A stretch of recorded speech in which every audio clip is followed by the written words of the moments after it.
Yeah, what's up, ladies and gentlemen? Happy New Year. It's been a long time. I'm back with my cousin and my brother, my cousins and my brother, Menelik Tyrone Hollister. We're back. I know it's been a long time since we did this podcast, with life and COVID and all this other stuff that's going on. It's been kind of tough to get together and the time and all this stuff done. But we back and we really want to start the new year off with a not a bang, but just getting back in the swing of things and becoming more consistent with the program. As you can see behind Hollister, we got Antonio Brown. If those of you who watched the game this evening, um, the Buccaneers versus the New York Jets, he had like a temper tantrum and took off his jersey, his pads, threw them on the floor, took his jersey off, and like walked off the field and threw it in the crowd and just left and put the deuces up. And it was like, yo, he's done. And the coach Bruce Arians like, yo, he's no longer a Buccaneer. He's out here. So before I get into actually, I'm gonna get into the backstory right now. So after the football games, they have like the people who talk about the games and they go through like, all right, highlights of each games, and they have like information going on. So in that process, there was another receiver. I got his name. I'm new to football. You know what I'm saying? But he's like an announcer, and he was like, "Yo, the reason why Antonio Brown was maybe upset was for the fact that I guess in his contract he had to reach a certain amount of yards per the season, and because he wasn't getting touches, it was causing them not to get those yards. I think they got like one more game before the playoffs, and he's like, "Yeah, I need to hit this marker so I can get extra. I guess maybe $1 million, let's say." And he was tight that he wasn't getting it, so he just, I'm out, and just took his ball and leave per se. I could kind of understand that, but because of the fact that he's been a hothead, he's been like a loose cannon with mad stories that have been happening with this man. The man got a second chance, third chance, fourth chance, come back into the NFL, especially with Tom Brady vouching for him, who's considered the football GOAT.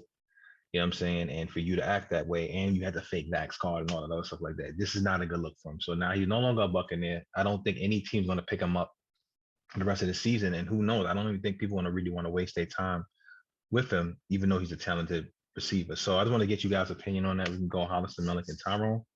And yeah, take it from there. Let's get started. Yeah, I think it's really unfortunate because we all can agree like he's a great wide receiver. Like his speed, he could do a whole lot. But it's just like he's a great guy, but it's just all the off the field issues and all this other stuff that he's involved in and stuff like that. And when I was on the train coming home and I heard about the whole news, they were saying that he might possibly have CTE. So this could be the reason why he's having this outburst. But he needs to get that checked out. And I honestly think this might be the end of his career because I don't think no team's going to sign him, especially with all his antics. Like, no matter how good he is, but I don't think anybody's going to sign him. Even though other teams did pick up Josh Gordon when he had all the drug problems and all the other stuff. But AB, I think that might be it from even he got his Super Bowl ring and, he got his money. Hopefully he saved and all of that. But I think everybody's tired of his antics and this might be it for him. It's sad because, he still got something left, but there's all this other stuff and he could be having mental issues, could be the CTE, who knows? But just hope he gets it together for himself in general, and you know, let's see what happens. Yeah, so I mean, similar to what Hollister was saying, AB, man, he's had a lot of off the court issues, off the field, I should say, issues in these last couple of times. So he is that for his career. And I do think is it, I mean, Tom Brady got a lot of clout and pull and respect. So he was able to kind of really vouch for AB and pull whatever strings and, get the Bucs to really take a chance on him after, some of the other issues he's had. So I think after this, I think it's going to be very difficult for another team to really give him that kind of look or shot. I mean, as Hollister was saying, if it is something like CTE or some of these other issues, which is definitely possible with football, hopefully, with the money he has and he has some decent people around him, they could help him out. He could figure that out and, he could just still enjoy the rest of his life, you know what I mean, and be good in that sense. But yeah, I don't necessarily see another team, taking that kind of chance on him. So yeah, man, hopefully, he could work everything out. Me personally, I think his career is done. He had way too many chances on every franchise he's on. He screwed up in Pittsburgh. He screwed up in Oakland. He screwed up in New England. Now he's screwing up here multiple times. So he's one of those guys that had 9 lives. Yeah, he's very talented. CTE could be a reason, but at the same time too, if he's always had problems even before that. They weren't as bad as it was now, but he's always been that. They a lot of times they have a nickname for these for wide receivers. They call them wide divas. They always call them divas. Every wide receiver you could think of, they always got an ego, and they always, everything is me, me, me, me, me. Look what you just said, Mike. You were talking about an incentive in his contract, a certain amount of yards. He did have a big game last week. I understand that, but the position you in, the amount of chances you've gotten, you need to be a good soldier and a good teammate. Those incentives don't mean nothing when you've been going through what you've been, your reputation and everything. I understand you want to make your money, but you screwed that up when you was in Oakland. You had a hundred. I forgot what the contract was. You screwed that up when you wanted to leave there, and then you ended up signing minimums for the past couple of years. So if your money was that important, you wouldn't have screwed up in Oakland like you did when you had I think it was 50, 60 million. Like you had that right there and you screwed that up. So don't be crying now about incentives because there's a couple games left. So if your money was that important to you, you wouldn't have done that. So I don't really feel bad for him about the money situation. And he did this to himself, man. I'm surprised they even brought him back after the incident with the fake card. So I think somebody, it's 30 teams in the NFL. Somebody gonna give him a shot. Somebody gonna give him a shot. I've seen guys do worse and get a shot. I mean, yeah, he did some on camera about walking off and doing what he's doing and stuff, but I've seen worse. There's guys that went to jail. There's guys that have been charged with murder. There's guys that have been, sexual assault and beating women. They all got second chance. They all got chances, and he could get one too. So we'll see, man. Yeah, I agree. I mean, look, man, just to keep it kind of like, as your boy Cam would say, funky. Let me stop. But for real though, I look at it like he's a talented player, like we all said already. I do agree with you, Tyron. I think there's a lot of selfishness, and like you said, they do call them wide divas because a lot of times they just feel like they're the best guy out there, and they just as important as a quarterback, and et cetera, and et cetera. However, at the end of the day, this is a team game, a team sport. And to your point, Tyron, and everybody's point is that, look, you had so many chances. It comes to a point where you have to be humble. And I feel that even in this whole like pandemic that we've been dealing with, a lot of people, even outside of sports, have lost their humility, or they always trying to think that they're bigger than themselves or bigger than the world. You know what I'm saying? It's okay to believe in yourself, and obviously to make it to that level, you have to have some level of arrogance to make it to a level of a professional sport. But at the end of the day, you have to have some level of humility. You know what I'm saying? You playing with arguably the best quarterback in the league right now in Tom Brady as far as overall career achievements. And then here it is that he got you a Super Bowl win. He got you a job. He took you in. And here it is, you doing this temper tantrum because of this extra money situation. Now, granted, I understand I'm not a person to count anybody's money, and we all know how it is, especially in this climate, in this, world, money and the importance of it, not to be worshiping it, but to, utilize it for its purpose. And I can understand that, especially for him taking on these minimums, and also the fact that, like you guys said, it's possibly he got the CTE and was just causing these outbursts of this uncontrollable, can't control his actions because he's just reacting off emotion as opposed to really like thinking things through. So I can understand it to a certain level, but then at the end of the game, at the end of the day, what I'm saying, even though your team was losing at that point and Tom Brady happened to pull it out with the rest of the squad, you still have to be a team guy and team player. To do that and make a big spectacle of that, that really showed there's no loyalty, there's no like appreciation for your opportunity. And I don't blame Bruce Arians for saying like, yo, you out of here. But to your point, Tom, with the whole card thing, I feel that because of what happened with Aaron Rodgers and him kind of like, beating around the bush with his vaccination status, I felt that the NFL couldn't really just go at him like that, even though there was other players who also had fake cards and stuff like that, which was weird to me, how you can present a fake card to your job and stuff like that. Like they ain't gonna check. But at the end of the day, I feel that, they couldn't really just like get rid of him because it'll bring up too many uncomfortable conversations as to like, the privilege of certain players and certain hue of players and stuff like that in regards to this whole vaccination mandate that the NFL had put out there, with a lot of guys lost, opportunity to play this season because of the mandate. Some guys didn't do it and they didn't play. They got cut. Look what happened to Cam Newton in the beginning of the season, even though he's stinking it up right now. But at the beginning of the season in New England, they got rid of him, and then Mac Jones killing right now. So, like I said, it's unfortunate. This whole pandemic thing has been acting kind of weird, which leads me to another guy who's kind of like a diva, if you will, Kyrie Irving. As you guys know, Brooklyn Nets, that's Hollister, myself, Malik to a certain degree, team of choice in the city that we live in.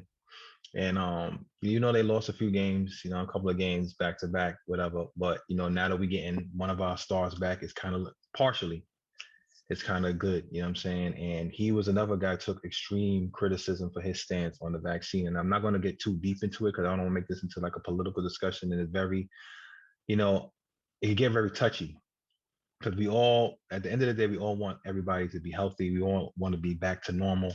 We all want to be able to live our lives comfortably and not have to worry about this looming pandemic. But it is something that's here. And I just want to get you guys' opinion on how y'all felt about Kyrie's situation, how he was attacked. Do you feel it was fair? Do you think it's fair that he's back? Some people are still mad that he's back, kind of like they feel that he won. Like, how do you guys feel? So I'm gonna go Menelik, Hollister, and I leave the last part for Tyrone. All right, so I guess I'll get this part out the way first and say, I think I've said it on here before, but right now my favorite players are Steph and Kyrie. So maybe I'm a little biased, but I'll try not to be as much as possible. But not as far as Kyrie goes now, a lot of people feel that, the Nets should have just stuck to their guns and been like, yo, we said we not having a part-time player, you're not coming back, that's it.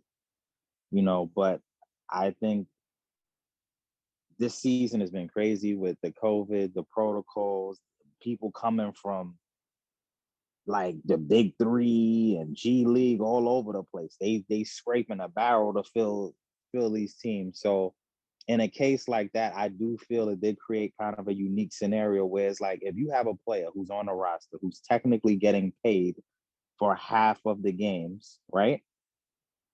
And you bringing in people that don't have chemistry, that don't even know the announcers, don't even know people's names, all type of craziness. You got a guy who was a part of the team, started training camp, did certain other stuff, right? And then you got your two-star players, because all reports are saying KD and James Harden were also kind of talking to the team like, hey, man, what about Kyrie? If we going to go pick up Joe Schmo from this place, why we can't have Kyrie for certain games? We don't got no real parity or no real, thing going on now. So in that sense, I think it makes sense for the Nets to bring him back. I'm happy to be able to see him come back personally, because like I said, he is one of my favorite players. And at the end of the day, he was willing to do what he was willing to do given the rules. Like, as much as I'm not going to get into the whole vax, non-vax stuff, like whatever, but I would just say in a general sense, the reason he can't be a full-time player was because of the rules. And under those rules, he could be a part-time player without being vaccinated. So it was the team making a choice. And with him being on the payroll and with all the other things going on in the season, I could see how it makes more sense for the team to kind of consider letting him back. Now, I understand some of the other people' opinion about, it sets a bad example or this, that, and the third. I don't necessarily feel that way. I think if you logically look at it and look at the circumstances, in addition to the fact that at the end of the day, he's still following rules. There's players in the NBA that's not vaccinated in other markets and is not. So I just feel like at the end of the day, it's fine with me. I'm happy to see him back. I agree 100%. So I think the criticism on Kyrie was I wouldn't really say unfair, but I was kind of lean towards unfair a little bit, because I think if he wasn't on the Brooklyn Nets with KD and Harden, if he was on like trying to think of a bad like the Rockets. They wouldn't be stressing it this much because the fact that the Brooklyn Nets have a chance to win a championship, people already hated the fact that him and KD didn't go to the Knicks. So that's a whole nother situation. And also too, I was just reading that not even 100% of the NBA players are vaccinated. Bradley Beal was one of them. He recently just got vaccinated. Jonathan Isaac, he's not vaccinated, even though he's out with an ACL injury. Michael Porter is another one, and Kyrie. So it's like y'all getting on Kyrie, but Bradley Beal was able to play in New York at the Garden and Brooklyn way before he was vaccinated. But Kyrie couldn't do it because the New York City, mandates, et cetera, et cetera. But the criticism was unfair, but now like people is hating at the fact that he could do the part-time thing. KD and Harden went to the ownership and spoke to them about the whole idea, even though Kyrie was open to it from before. It let it happen because with the new mayor in town, he might change the rules. Who knows? So it's like, what's the big deal? Like, I get it, you want to keep everybody safe, but the stuff and the numbers are still going up. You got fans in the arena. They could be the ones that could be possibly spreading it as well too. And I went to a Brooklyn Nets game recently, and they said I was sitting close to the court, and they said since I'm close to the court, I have to keep mine on at all times. But you got people that sit courtside. I see you. Well, not courtside first, a little close to it. So you got people that's like right next to the players' benches. They don't have theirs on the whole game. So it's like they putting the players more at risk too. So it's like, come on, like everybody, yeah, y'all checking vaccine cards and everything, but you still gotta, protect everybody as well too. But the criticism was ridiculous. Like, the guys on ESPN, I'm not gonna say their names, but they the main ones that's hating because they know, like all the time always say that's LeBron's channel, so they gotta pin the point of somebody else. But I think they really know, like if he's playing part-time, even though I think they said the 5th, I think that's Wednesday, he might be able to play against Indiana. They know the scary hours is about to start, so they very worried about that. Right. Yes, that's the second place in the Eastern Conference right now. The Bulls doing their thing. Got to get them their credit. Get credit when the credit is due. I'm cheesing right now. You can't even see him. Yeah, I know he's smiling in it. I like the competitiveness with all the the top teams in the East. Yeah, top teams are good. Kerry Kittle said the other day too. He said he predicted that the Eastern Conference Finals is going to be the Bulls and Nets. I'm like, I think so too. That'll be very entertaining to watch. Real legit. Sorry to cut you. Before you go, Tyron, kind of, you gonna go in your whole spiel. You gonna give your Bulls. I know that. Just get this off my chest real quick. To Hollister's point, just to clear it up a little bit, because I know some people who didn't watch the other episodes or don't understand the New York City mandate. The reason why a player like Bradley Beal or any visiting player who is not vaccinated is able to play in the city, they have a loophole which is called a performer's clause. So if you're a performer and you come in to perform in the state of New York or any state that requires a vaccination mandate, you are allowed to participate and play because you're not a resident of that state. The reason why Kyrie had an issue was because Kyrie's a resident, obviously, of New York City. So technically, within that loophole, I wasn't sure if he can still play against the Knicks. But, they're not going to say yay or nay or that because it's too close to home. And then also with the Kyrie thing, to your point, Hollister and Menelik, is that he was under the impression that even though the mandates in the city is there's differences between the NBA because that's a separate entity.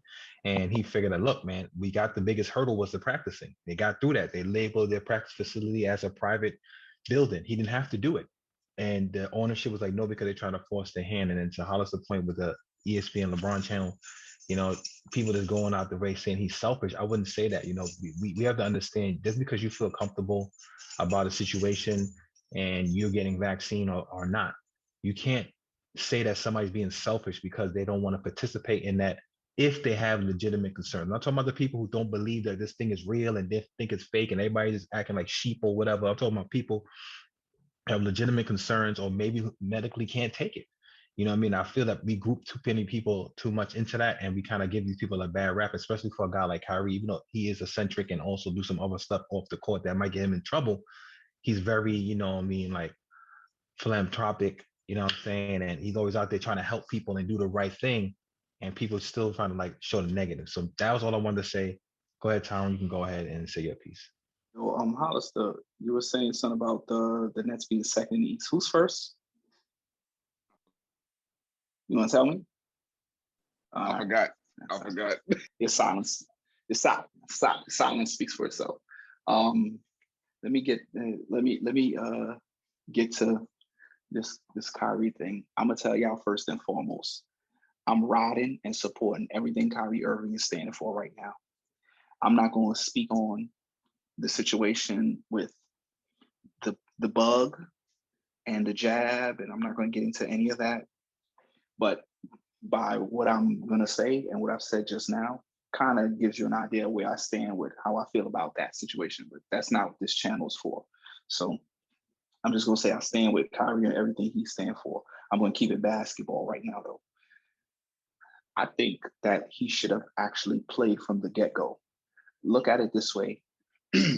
Even though he would have only played half the games in the season, how often do you see teams load manage superstars? I'm pretty sure they give them sometimes about 10, 15 games in the season. These guys are load managing. It could have been, they could have used it as an extension of load managing. I think it could have worked for y'all. I'm not a net fan. I think it could have worked. He's practicing. He's allowed to practice with the team. At home, he could practice on the road. He could have played on the road. That team is talented enough that they could have had him playing part-time. I understand it might have been a little distraction. So that's the reason why they told him to stay away. And he did not make a big fuss about it. He didn't go to the media and shout and pout about it. He took it on the chin like a man. He stayed home. He didn't make no noise. No, he didn't bother anybody. But his name kept being brought up on channels like ESPN. And I know my brother said he wasn't, so I'll say their names. Guys like Kendrick Perkins and Stephen A. Smith and all those guys. They continue to bash it. Well, Jalen, I don't know about Jalen, because Jalen kind of was like, he was kind of like not hating on him. Recently, well, maybe, but from what I heard before, he wasn't really doing it like that when he first sat out. So, but I'm gonna keep it to the main guys, because a guy like Stephen A. Smith, is the way he talks, it's almost like he want Kyrie out the league.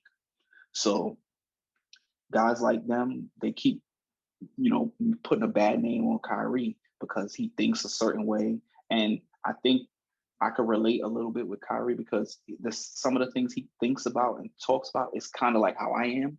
So I see things the way he see it too. So I kind of understand him. He's not afraid to say what he wants, and I respect that. Guys that like those gentlemen I brought up, they are afraid to say what they want. So that's why they don't like a guy like Kyrie Irving.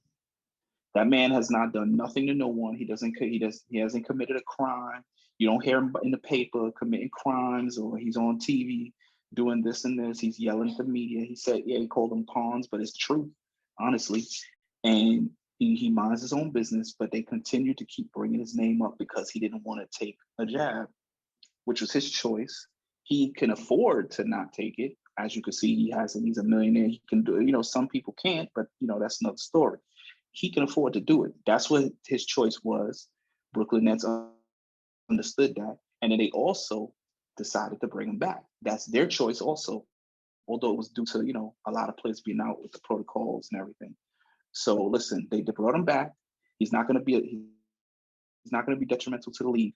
I think it's, as you can see, people are talking about it. My brother's talking about scary hours, which isn't really, they're not going to really have no scary hours there. But, it sounds like people are excited that he's coming back. So was it really that bad to begin with? Look at this now. I bet you the ratings will go through the roof when he comes back. Mm-hmm. I believe it's possible, January 5th against Pacers, like you said, right? I guarantee those ratings go up. And I'm pretty sure he won't get booed either. He'll get cheered. And like if you still go, I'm sorry. I'll just agree. No, don't worry about it. We could flow with it. I don't want to. I'm trying to do it where I don't bring up non-basketball stuff. You know what I mean? So I get what you're saying, man. And my thing is that the only thing I would say when you said that, especially with the Stephen A. Smith thing, because he was awfully quiet when they had the whole Aaron Rodgers joint happen, and you know how he is. And my thing was that it's sad to say, because I met him in person one time. I went to his show a long time ago when he had it, and he interviewed actually Floyd Mayweather. That was the first time I met Floyd Mayweather as well. And it was like, to see him, be able to. I mean, you met Floyd? Yeah, man, that's my guy, man. Floyd Mayweather back in the day, it was crazy. I forgot what year it was. I forgot. Yeah, I forgot what year it was, but I think I remember telling you it was like he had the Stephen A. show back in the day, and I was walking. It was like, you want to go to the show? Like, all right. It would sound like that. Yeah, it probably was that. But But at the end of the day, like I said, man, it's to me with the media and just gossip in general is very detrimental to people. And like what happens with people like Stephen A. and they start producing this kind of like, narrative, it gets people going because like we in New York City, right? Like y'all said, like Kyrie wasn't out there whining, saying nothing. It's just because his history, as well as the fact that he didn't go to the Knicks, and as well as the fact that Stephen A. Smith want to have like this shield, like he got to be like the, the light or the torch bearer for ESPN to get at people like this. He just really wants to like stick it to Kyrie as being selfish, and it's not a selfish thing. These are people's lives. And to Tom's point, not diving too far into this joint, it's just that some people don't have a choice. Either you gotta work or not. And if you look at it from a different perspective, where it's like forget about the virus and how people might feel about the government. If they could do this now with this, who's to say what can happen later on down the line when they mandate something else? So we just don't know. But at the end of the day, he's playing. I'm happy. I'm happy for it. I mean, tomorrow I know the Nets play tomorrow, and I got to go check online because they gave me this thing saying that you possibly could win like courtside tickets for like $20. I'm gonna go online and try to do that. Get these courtside tickets. I want courtside. You know what I'm saying? But at the end of the day, just keeping it light. It's like I'm happy for him to be back. I agree with Hollister. Some scary times is coming. You know what I'm saying? Especially when they get that flow. KD don't have to play these extra like crazy minutes, even though I know he wants to. James Harden, he's starting to like play better, which I think he did the same thing he did last time in reverse. I think James Harden was sandbagging. I think he was sandbagging a little bit just to get the people like, yo, we got to bring Kyrie back. Because at the end of the day, the owner's like, look, winning is what I want. So he realized that, look, man, this whole stance he was taking to try to like be like this thing, they can win games that they possibly lose. And we got a lot of injuries. We have some young guys, Joe Harris is still out. People forgot about him. You know what I'm saying? Like Joe Harris is out. You know what I'm saying? Like we got some people that once they get healthy at the right time, you know what I'm saying? We win this chip. So that's all I can say. But this Man, section ain't nothing scary about that. Ain't nothing scary about that. It's scary. Movie Mr. Glass and all that. So yeah, man. Yeah. So NBA is going this thing like I said, like I'm a Net fan. I mean, in our fantasy group chat, people like to make jokes like, "Oh, Michael, you're not really a fan." Blah blah. I was riding with this team since KG was over there, and when KG left, and they were struggling, I was rocking with them. And now that they're nice now, and they got KD, and all of a sudden I'm a bandwagon fan. And we'll get into a whole nother episode about true fandom because I really want to touch base on that because you got some people that have like their own like kind of like principles and their beliefs in it. But yeah, man, like let's talk about these Lakers, man. Everybody talk about the Lakers, and this right here just tells me that LeBron is dope. And I'm not speaking of bandwagon. Yeah. Laker fans. Exactly. No, and I just wanted to No, you're right, because at the end of the day, I look at it like this, man. It's like, look, no disrespect to LeBron, no disrespect to, Laker fans. I do respect LeBron's career. I think LeBron's a great player. He's not the GOAT. And this is showing it right now. Every time he has a situation where his team is not doing well or his team is sucking, and he had no help, and poor LeBron, and look at his stats. So 1 minute, we have another guy named Aubrey. I'll bring him on the show after, maybe sometime next week or something. With everybody want to get into stats when it comes to like, defending Russell Westbrook and his woes. But they're doing the same thing with LeBron. So even though LeBron scoring 30-something points and doing this, that, the other, that doesn't mean necessarily that he's producing the right way for that team. Now, granted, this is his 19th season. You know what I'm saying? So I'm not knocking that away from him. And the guy's still playing at a high level. So you got to give him his credit.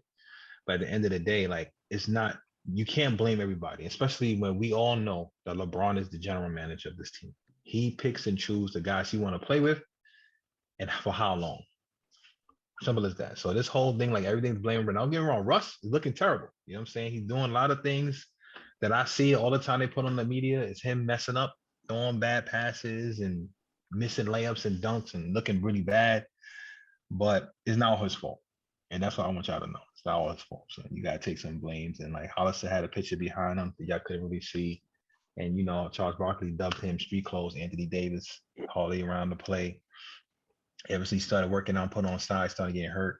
I saw a meme the other day, like they had a picture of him, like he just got a fresh like lineup for the haircut, his hair braided. They said, Anthony Davis be out for additional 10 days for braids being too tight or some kind like that. You know what I'm saying? Like they really going in on this cat. So it's like, to be honest, all this Lake show and the Lakers gonna be the top seed in the West. Like they forgot about the Warriors. They forgot about a lot of them teams in the West. They're like, nah, we ain't having Utah. Denver. Phoenix. You saw all them cats. I don't even think the Lakers are gonna make it out the first round of players if they make the playoffs. Like no disrespect to LeBron and those guys over there. I just feel that the West has caught up as far as you know players are coming back. Teams are starting to get back healthy. The teams that was at the top are getting better, where the Lakers is not that good, and the East, honest to me, I think the East is a little bit stronger. You know what I'm saying? Mhm. A lot of teams look at the Bulls, like how they make that, how they turn the corner. You know what I'm saying? You look at the Nets, obviously. Look at You know that what I'm shocker saying? team, Cleveland. Nobody expected them to Cleveland, you be know what I'm saying? Like nobody Yeah, saw Cleveland Cleveland is the playing. biggest surprise for me for this Exactly. season. they, Like they better than the I did Lakers not right see now. that coming out of Jared nowhere. Allen. They better than the Lakers. Got freaking LeBron talking about, and anytime people say, "Oh, it wasn't LeBron saying that," every time you hear anything come out, LeBron is such a person where it's like he controls the narrative about him so well that if Mhm. anything leaks out and it said like LeBron said this and LeBron is talking about this, it came out from LeBron and his team, his camp. LeBron looking at the Cleveland Cavaliers like, damn, so he looking good, man. I might have to go He back about to over go there. back. You know what I'm saying? Because he want the glory. He want to be able to win. And that's what I'm saying to me is like the knock that I have on him is that where is the fight in the sense where when things get rough, you deal with it. Like you look at freaking Michael Jordan had to do that with the Bulls till they got nice. Kobe Bryant made rest in peace. He stayed with the Lakers until they got better after, he got hurt. You know what I'm saying? Paul Pierce to a certain level with the Celtics. Even the Knicks teams, even though a lot of these guys are coming in, like an open door, even the Nets, you know what I'm saying? Even though when Kyrie and KD got there, the Nets still had a decent foundation that they can build from.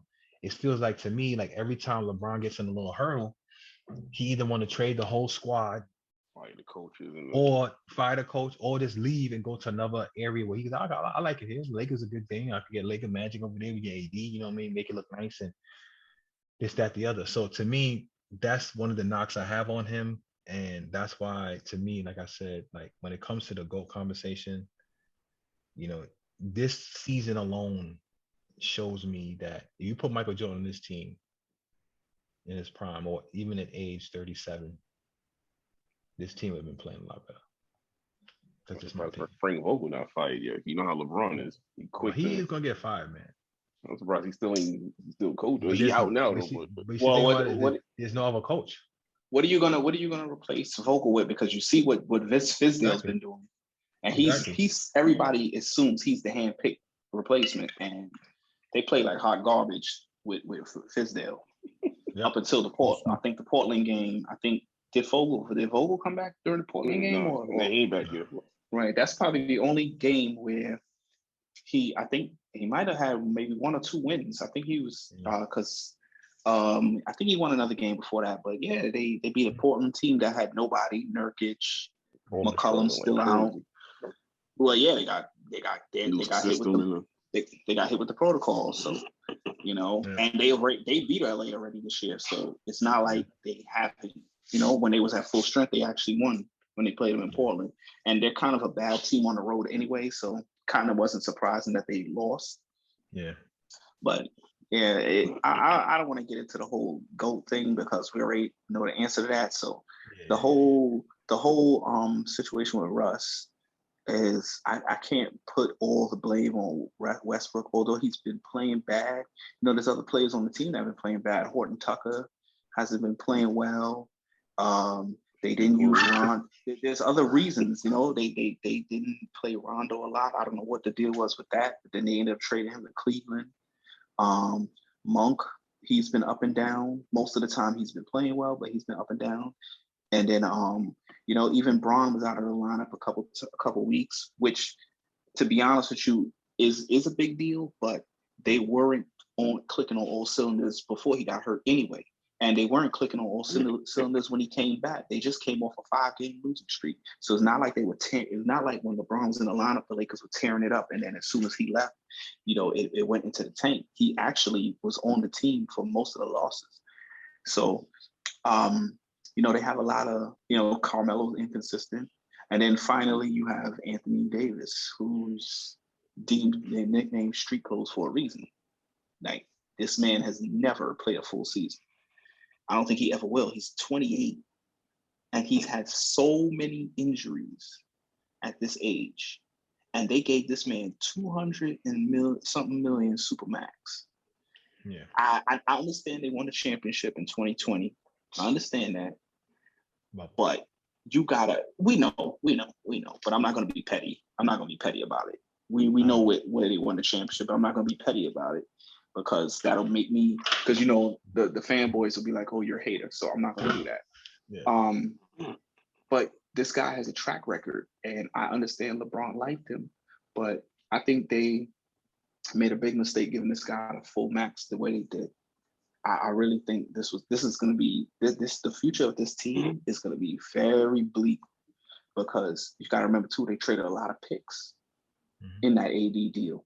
So unless they trade some guys that they have and get some kind of picks back, they're going to have a serious problem the next couple of years when LeBron leaves. And people got to understand when your top player is 37 years old, that's not good. That's not good. And I don't think that, and I said it even before when they made the Russ trade before the season, I was like, I don't think they're coming out the West. I thought they would have been a top 4 or 5 seed anyway, but I didn't think they would come out the West because I thought that the other teams in the West are a little stronger and hungrier, like the Memphis Grizzlies, the Utah Jazz, of course the Warriors. The Warriors don't even have Wiseman and Clay back yet, and they're going through protocols. And are you kidding me? Are you kidding me? They had the video of Clay hitting the 24 straight threes. You see how he was killing the G with league? Like, it's like, honestly, man, like people slept on the Warriors, and I'm not gonna lie, man. Like, I thought it would be tough for them, especially that first season when Clay was out and everybody was hurt. But they have proven that they still got it. And Steph Curry's playing at a totally another level. And like to y'all, I think we had like our own private conversation. Like Steph Curry's gonna be the one carrying the league because we already know what happened with Zion. He won. Then you got like, LeBron about to be out, you know what I'm saying? And at the end of the day, the Thomas point with the Anthony Davis joint, it's like, look, man, some of the injuries that Anthony Davis get is like kind of freaky. Like he'll land and somebody will fall on his leg, or like he'll fall down and roll his ankle. Or sometimes he just fall, man. You know, that's what I'm trying to say. No, that's what I'm trying to say. No, sometimes he just fall. I get you. But some of the other joints, like you be seeing like somebody bump into his knee or something like that.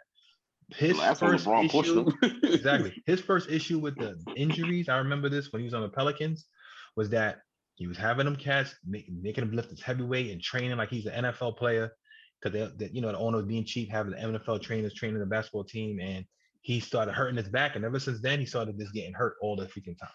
And my thing is that to Tyron's point, it's like, look, man, if you ain't gonna be available, we can't really bank the future on you. Now, like LeBron, and LeBron does this. He goes to an organization, he destroys them for like their whole life. He like Thanos, man. He go over there, so he take all of their resources, son. And then when he ready, he out, and they done. They just left with nothing. Like, you know what I'm saying? He leave them with nothing. Like they have nothing. Like the Lakers got no more picks. Cleveland. Yeah, the Lakers got no more picks, right?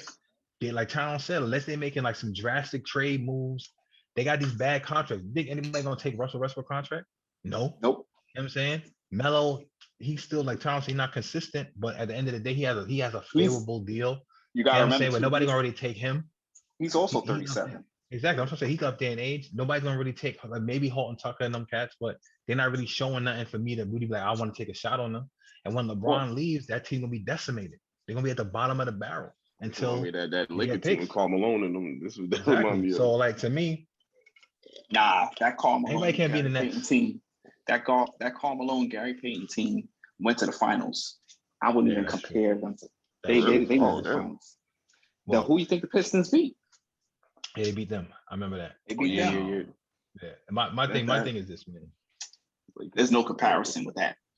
The Lakers got no chance to get out the West. All these the teams are too strong in the West. The top heavy teams, especially the Warriors. I don't see them beating the Warriors in 7. I don't see them beating the Suns in 7. Maybe a Utah. Maybe a new team like Memphis. I like Utah too. I like Memphis. But Utah been kind of shaky. Actually, Gobert them been putting in that work, so I can't really front on them. You know what I'm saying? But like they've been playing well. You're right. They're not gonna beat Utah. But Utah shoots so well and plays great D. They have a lot of great defenders. I don't see them, and they play team ball. Donovan's the man, but they can spread that offense around. Yeah, and if one man can shut down anybody, it's Gobert. Rudy Gobert. Shut down the whole league when Kobe first happened. So he's like, you know what? Y'all don't want to give me Defensive Player of the Year. touch everything, shuts down the leagues. Hence the Shut bubble. But nah, like you know what I mean. I like I said, I'm happy with the NBA season. I'm enjoying it. I know some hurdles. This protocol thing do suck. Like Malik said earlier, they scraping the barrels to find cats. You got G leaguers in them, but I'm happy for them too. Lance They getting their Stevenson back, opportunity. Listen, Mario I'm Chalmers. happy Not for back. some of those. Isaiah Lance, Thomas got something. You know what I'm saying? Like next thing Lance you is know, back in. Stephon Marbury gonna be back. Who knows? You know what I'm saying? Stop. Lance Stevenson was with the Hawks for a few days, but he just went back to Indiana, and he's actually Yeah, playing so well right now. yeah, So it's I something think he about should him never left playing. Indiana. It's something about him in that Indiana Pacer uniform that just bring the best out of him. Yeah, he should So never about left. Chris He Bosh, took the so about bringing money. the band back. Right. Mario So Chalmers, Mario Chalmers He back. said, from yeah, the Miami Heat. You know what I'm saying? So who's I gonna be feel like next? look, freaking Joe Johnson. I'm happy for him. I'm happy for Isaiah Thomas. Greg Monroe. Greg Monroe. Look at these guys. Yeah. Like I mean, some of these guys are ex-basketball players that still had stuff in the tank. Now, granted, like some of the Yeah, big men, like they man. lost that because everybody want to shoot threes. And Greg Monroe, we know he wasn't a good I shooter. don't care what anybody say. Greg Monroe's an NBA player, so I don't know Yeah, why he wasn't in the league to begin with. But the reason why, like I was just saying, is that the game has transitioned because No, of Steph I Curry. get that, but Rudy Gobert don't shoot threes. Yeah, but You know what see, I'm Rudy saying? Gobert, but Rudy Gobert could defend very well. He's a very good defender. Andre But, Drummond let me tell you, Andre Drummond don't shoot threes. yeah, but Andre Drummond So also get like, but you, all right, he he can't shoot ain't threes, but he gets you like 30 he, rebounds. You know, I take that. You know what I'm saying? Like, I take that. Greg Monroe no, wasn't giving you all that like that. no, You know what I'm saying? Like, no. Monroe can put in that work. It's just I'm that not saying he these couldn't. teams are fools and don't know that they need bigs also. That's the problem.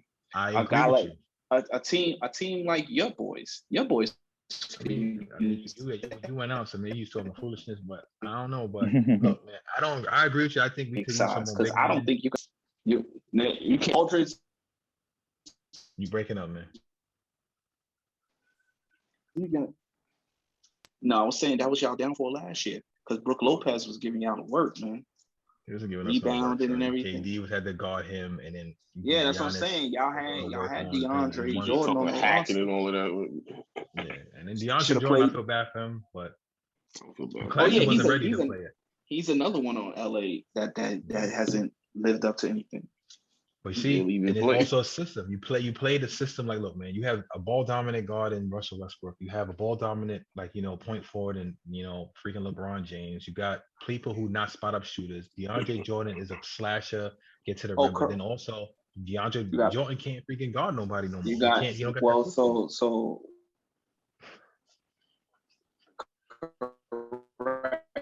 you might have to take off your Wi-Fi or something like that because you're breaking up now. Or maybe go back to where you was at, Tyrone. I don't know if you can hear us. He's a center now. They just announced I'm in the same spot. I don't know what's going on, but I'm in the same spot. But what I was saying was they just announced that LeBron's going to be the starting center for the foreseeable future with LA. You mean to tell me you got Dwight Howard and DeAndre Jordan on the bench and they can't play? They can't play for I don't get it, man. I don't get it. Like I said, the Lakers want to shoot. Finesse. Lakers are trying to be like a mini freaking Golden State, and they don't have the shooters. They don't have the Melo, when he get hot, he can do it, but Russell Westbrook can't shoot. You know what I'm saying? Everybody can play with LeBron. Everybody can play Russ can't play with certain superstars. And Russ, honestly, he has proven that he cannot win or play a certain type of style with other superstars. No disrespect to Russ, he's a great player. Mm-hmm. Like I said, I'm not opposed to the stats, but it has been shown that he couldn't win with KD, he couldn't win with Harden, James he couldn't Harden, win with Bradley Beal. He couldn't win with another team, somebody else he played with, like freaking Paul George. Paul George is like Carmelo Anthony. It's like, to me, it's like Russell Westbrook, he's a great player, but he only plays one way. You know when I realized to change. You know when I realized Russell Westbrook couldn't win?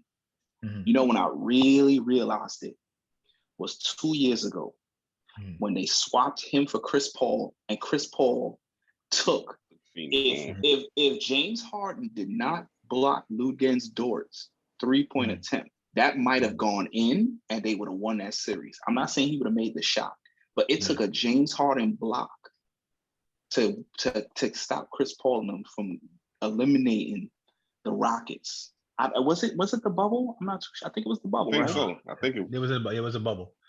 Right. And I agree with you. Chris Paul So that let me know that Russ can't win because he took pretty much the same roster. Yeah, if not worse. Well, he you had see Paul why George. KD left. You see why KD left because he couldn't deal with it. Paul George wasn't on that team with Chris Paul. No. He got traded when him and Russ got traded at the same time. But what I was saying was you're right. He took a worse roster because the year before that they had Russ and Paul George together. Yeah. And Damian Lillard waved them bye-bye. And next thing you know, he in Houston. And Chris Paul take that same team one game from going to the second round with a team that I thought wasn't even going to make the playoffs. I thought they was going to release Chris Paul or trade him. The 6th seed. And I'm not even a Chris Paul fan. And I have to respect that. That season alone gained my respect from Chris Paul. Exactly. That season alone, that was probably his best year. Think about what he did last year, son. What he did last year with the Suns. The Suns was trending in that direction. But they had and they had more talent. Leadership. They needed that leadership. Yeah. It was a perfect fit. Yeah, I take Chris Paul as anybody. I'm like a type of person. You can put Chris Paul on any team, and he'll make that team better exponentially. Now they might not win it all, but he'll make them better. That's the thing, right? That's the thing. They don't. He do kind of choke in the playoffs. Admit that. But in the regular season, last year the Bucs just had too much for them, man. It was just Giannis turned on that. Giannis went to another gear. No. Won them first couple of games, and Giannis and them did his but that's thing. That's not the only time. He always gets injured in the playoffs. There's a lot of times where so that's why I said that. Part of his journey, man. But man, that man can lead. Yes, he can. Unlike some other cats. But yeah, switching gears. I know we just want to wrap this up and talk about these fighting things. There's a lot of fights happen. We had boxing. We had Tyron Woodley versus Jake Paul. He got knocked clean out. And I still think it was a great fight. But that's just that wrist. That was the motion. Wrist joint. Let me know. Like, I'm not gonna say nothing. But hey, I just know that to look at behind. Wait. Well, I don't even understand what y'all talking about right there. What was that? Y'all gotta explain. So what happened was. Yeah, so I'm gonna tell you real quick, so then we'll get into this. So what happened was when Tyron Woodley, y'all feel free to jump in. Tyron Woodley fought Jake Paul. Now, when they fought, they was pretty much hugging each other the whole fight. But Tyron Woodley was kind of winning the fight because he was being the more aggressive fighter, right?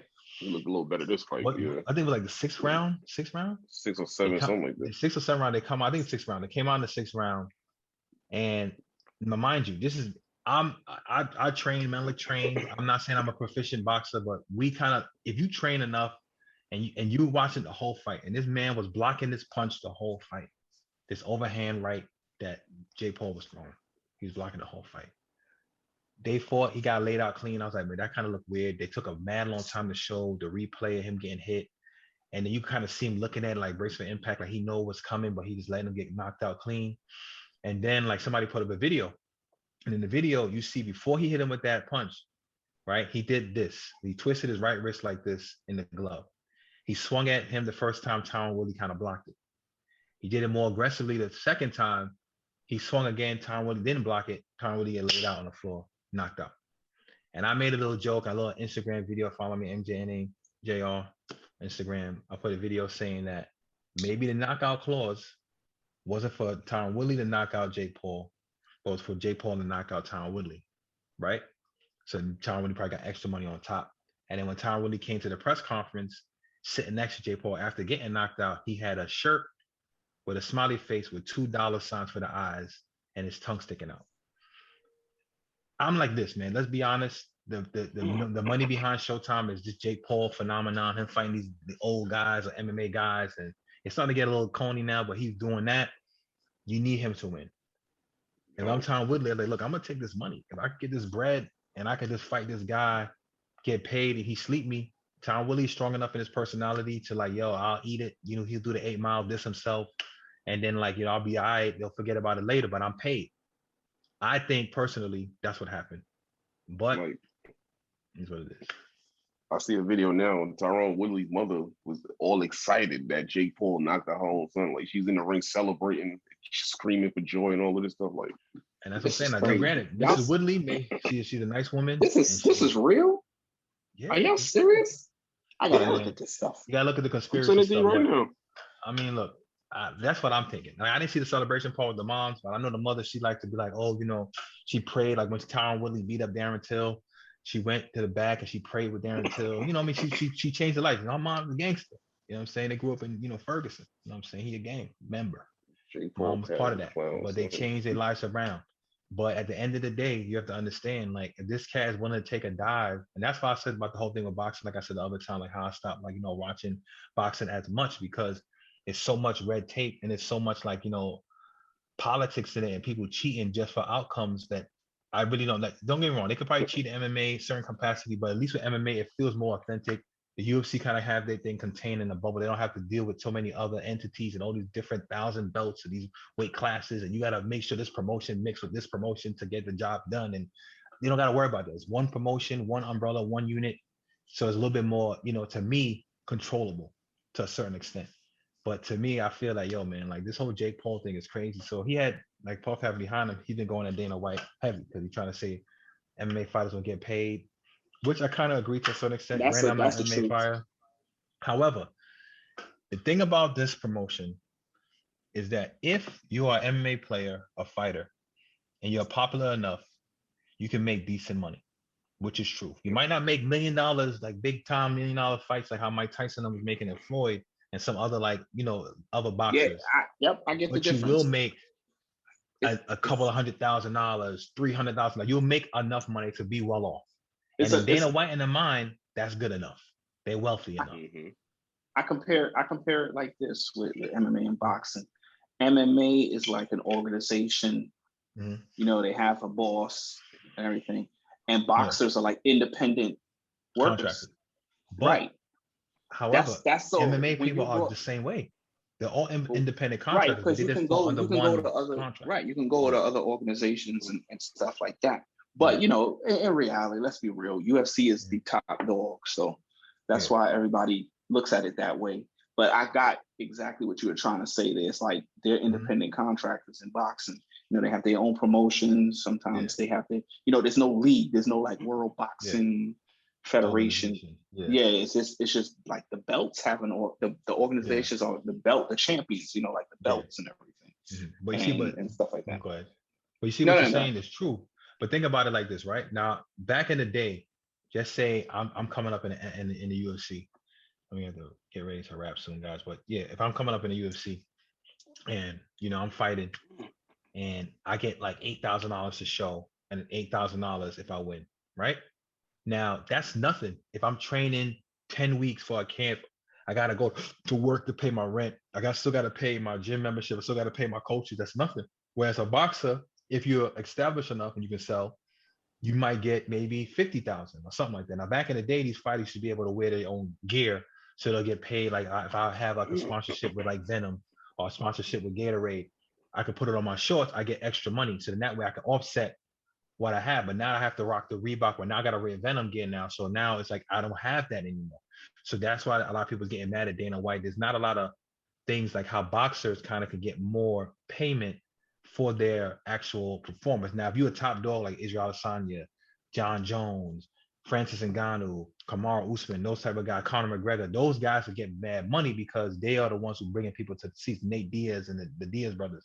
They'll get more money off rip because so they might get $1 million, right? Like I think Poirier, he got like $1 million plus pay-per-view points when he fought Conor that last time. So he probably walked away maybe $5-6 million. So in his mind, he's like, look, I got $5-6 million. That's the most money I made. So that is wealthiness. Whereas a boxer, like a Tank, for instance, he might get $20 million to fight and maybe get more on top. So that's where the pay discrepancy is. And Jake Paul is saying that, look, I'm making this money. I can make your fights more money. And that's why he's getting that Dana White talking about you do coke and everything like that. So they had a little bit of a bickering. I understand what you're saying. Yeah. But I saw that. I actually saw that myself. But I understand the boxers don't get that much. I think a lot of people see what Floyd would get, and they assume that box. Like when you brought up Tank getting 20 million, Tank's never made $20 million in one fight. But a lot of people think that the boxers don't really get paid. Right. No, I know. Like a guy like Canelo mostly gets that. He's probably the only guy right now that's getting that. Or like Deontay Wilder, like guys like them are close enough to getting that kind of bread. But you are right. The boxers do have a better, they have a better chance of making more money, more boxers than more MMA guys. So I agree with that. Yeah. It's not like Dana White fancy billionaires, because it's not billionaire to be able to pay his fighters $1 million every fighter $1 million, or more. But he is a billionaire. But what? I get what you're saying. He's a billionaire. Yeah, Dana White's a billionaire. Dana White, yeah. Dana White's a billionaire. The thing about it with Dana White, he's the face. Well, then I take He don't own the UFC anymore. He don't own the UFC anymore. When they bought it for $10 million, him and the Fertitta brothers, right? They turned this thing around, made it the top MMA promotion. To be honest with you, I don't watch any other promotion for the most part but the UFC. That's the MMA promotion that I watch the most. So I give him credit for that. He like the Vince McMahon of MMA in a sense, right? The problem is that people feel that the money is top heavy. So now, yes, with pay-per-view and anything promotional based, you have to be able to sell based on interest. Now, the reason why they was getting on Jake Paul recently is that they said they did all this pay-per-view buys, and they said they did maybe 65,000 right pay-per-view buys. So they was like, look, you barely made any money off this fighting Tom Willie, and you talking about he hasn't really sold. Like, come on, like you ain't really doing nothing. Like the first time, but then now it's starting to come gimmicky, that nobody really cares. It's like there's nothing behind it anymore. They starting to lose steam in it.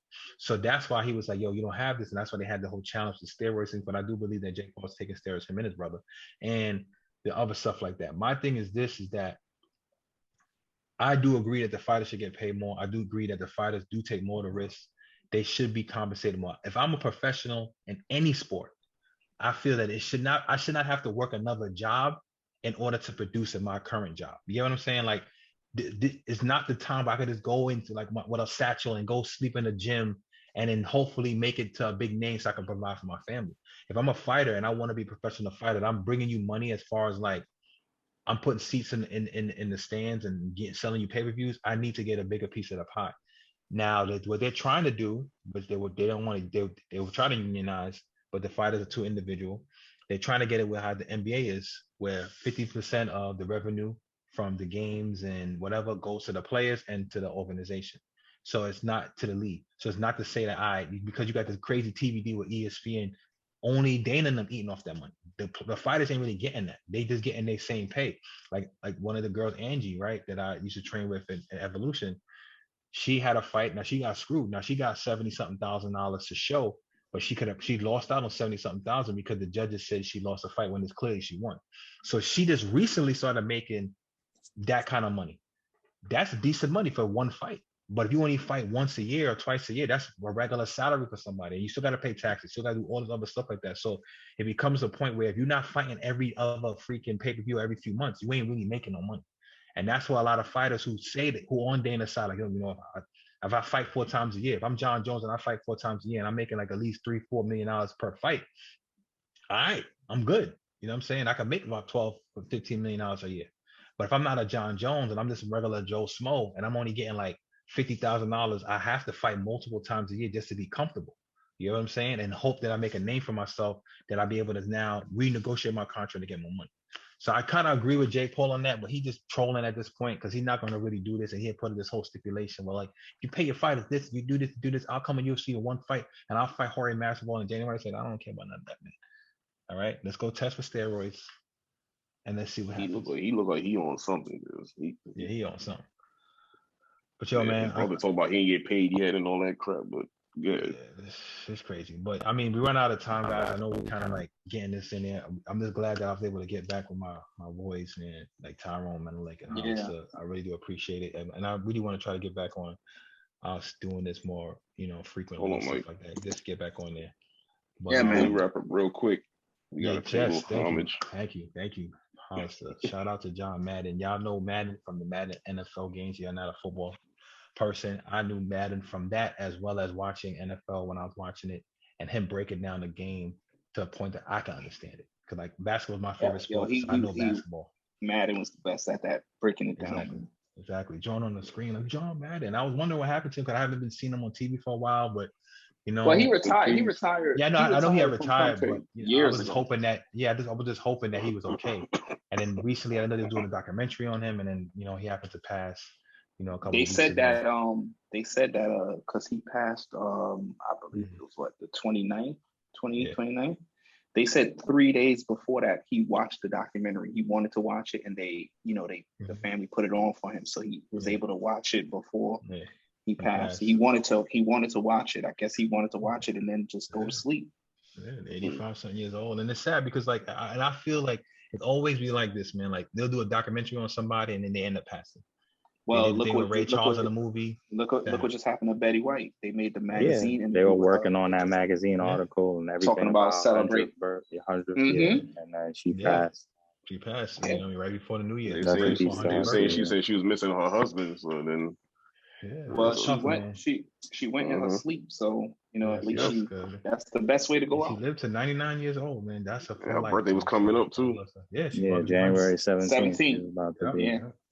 yeah. Rest in peace, John Madden. Rest in peace, Betty Also, White. Right. And recipe all also, those legends, man. also, everybody knows the Boston Celtics legendary '60s team. They Sam Jones. Yes, RP to him, man. It's just sad, man. But thank God, you know what I mean? It's a new year. Hopefully new beginnings. Like I said, life is, has its challenges, but God's been good to me. I know he's been good to Russell, my family and everybody. man, So I'm just he saying died at that, 88. guys. Yeah. So I'm Sam just saying Jones, that thank everybody. champ. Yesterday, Hmm? let's say yesterday also was the 2-year anniversary of David Stern Yeah. passing too. He died on Wow. New Year's Day, and then But just real quick. you know what the 26th is. So Yeah, Cold. Kobe. yeah, Yeah. so But real quick, I want to thank you guys again for watching. Thank you guys again for participating and listening. Please like, comment, share, and subscribe to the channel. We're really trying to bring out more content. We do appreciate the support for those who've been supporting us. I know it's been a while since we came out, but don't worry, we back for real this time. we're back for real this time. Sir. And we really do appreciate you guys. Hopefully this 2022 will be a good year for you guys and your family. Stay blessed. Much love and take care. We out.